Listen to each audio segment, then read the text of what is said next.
So I just got back from watching The Good Dinosaur, or Arlo and Spot's Excellent Adventure, Disney Pixar's 16th movie. It's been a short hangover since the release of the excellent Inside Out, and while I thoroughly enjoyed the movie, I felt like it fell short of the lofty standards that Pixar is known for, though not by much.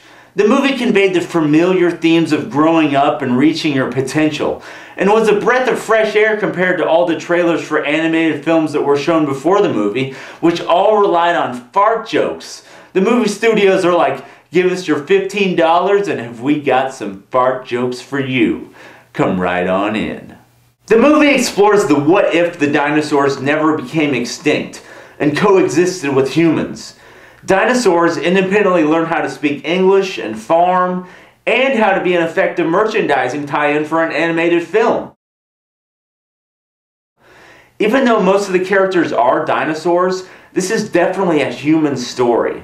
You could replace all the characters with human counterparts set in the Old West in the days of the early homesteaders, and you'd get the same basic story. This movie follows in the tradition of many other Disney films where a family tragedy serves as the proper motivation for the protagonist to aspire to something greater. It's about that day in your life when you're forced to accept responsibility. I just wonder if that valuable message will fall on deaf ears in today's society. The main character Arlo wouldn't have survived if he just received the participation trophy. He had to struggle mightily to achieve his goals, and he truly earned it. This is a movie about getting lost and finding your way back home.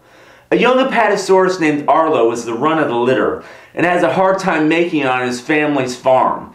He gets swept up in a raging river and wakes up in an unfamiliar place.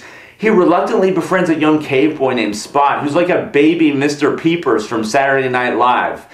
I haven't seen Chris Kattan in any movies lately. Maybe Disney could hire him to do meet and greets at Hollywood Studios next to Gertie the Dinosaur. I was also reminded of Planes, Trains, and Automobiles.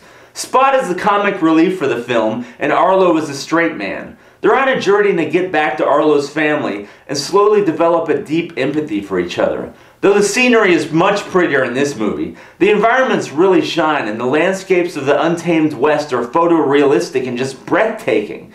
Pixar has come a long way in the last 20 years since the first Toy Story, and this movie is really a showcase for their cutting-edge animation.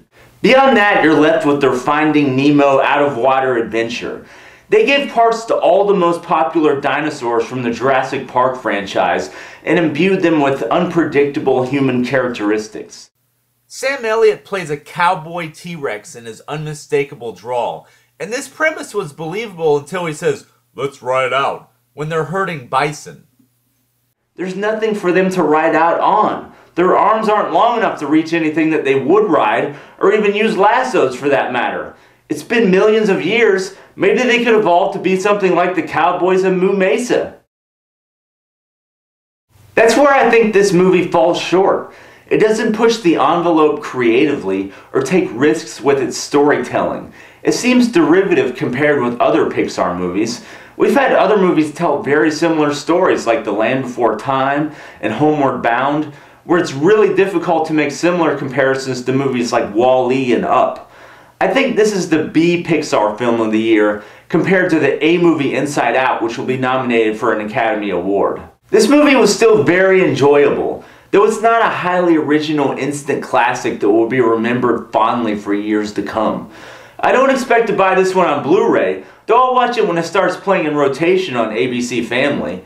The two boys playing Spot and Arlo did an excellent job, but they're not the dynamic duo of Albert Brooks and Ellen DeGeneres in Finding Nemo. The jokes were too far and few between, like this movie review, and I was never thinking, I like where they're going with this, or oh wow, that's a creative idea.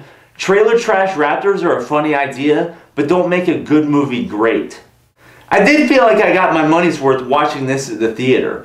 It did live up to my expectations, and is a good addition to Pixar's library despite not being as ambitious as their upper echelon of films, which is not a bad thing.